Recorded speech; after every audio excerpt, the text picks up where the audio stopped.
नमस्कार सांग माने आजिकाली आम भितरु बहुत लोक गोटे भावना रे बंची थांती सेटा होची लोके मते वैल्यू दौ नहंती बा मोर वैल्यू बुझु नहंती।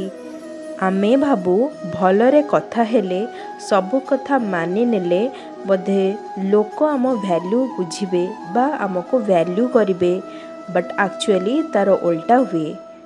ताहले निजर वैल्यू केमिति बढ़ेबा चलंतु आजी जानिबा श्रीकृष्णଙ୍କ ଠାରୁ जिए आम लाइफ रो सबुठु बड़ काउंसलर। श्रीकृष्ण गीतारे गोटे बड़ कथा कहते, निज काम उपरे फोकस कर, लोक कौन भाविबे तार रिजल्ट उपरे नुहे। जेतबळे तमे सेफ डिस्टेंस रे थाइकी निज स्किल उपरे काम करिवो, निज हेल्थ उपरे काम करिवो आ निज करियर उपरे काम करिवो आरंभ करिदब, लोक तम प्रोसेसिंग रे थिबा देखिकी ऑटोमेटिकली तुमको वैल्यू देबे। निजको जेतबळे तमे बिजी रखिबो, तमे लोकन को फ्री रे अवेलेबल हेबा बंद करिदब, सेतबळे लोक तम मानको अधिक वैल्यू करिवे। जिए सहजरे मिले तार वैल्यू ऑटोमेटिकली कमी जाए। So stop being available for 24 hours. Shri Krishna को देखिछ, से सबु बेले चुप थांती, हसु थांती, किंतु जेतबळे कहंती सेटा महाभारतर गीता बाणी बनी जाए। निजर वैल्यू बढ़ेबार द्वितीय नियम हैला कम कुह आउ भल कुह। सबु कथारे निज ओपिनियन देबा बंद कर।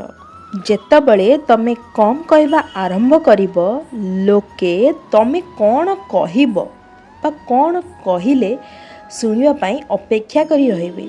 तमे जितबळे निज कथार गुरुत्व निजे रखिबो, लोक तमे कहूथिबा प्रत्येक शब्दर वैल्यू रखिबे।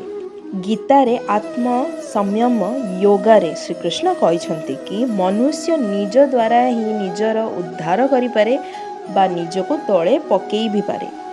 जदि तमे निजको रेस्पेक्ट करिवनी, दुनिया तुमको केबे भी रेस्पेक्ट दबनी। लोकों को ना कहिबा सिख।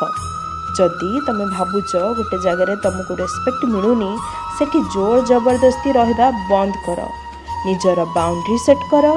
श्रीकृष्ण जोर जबरदस्ती शांति प्रस्ताव नेकी यथा संभव चेष्टा करथिले, किंतु जेतबळे रेस्पेक्ट उपरे कथा आसिला सेठी महाभारत रचेले। So stand up for yourself.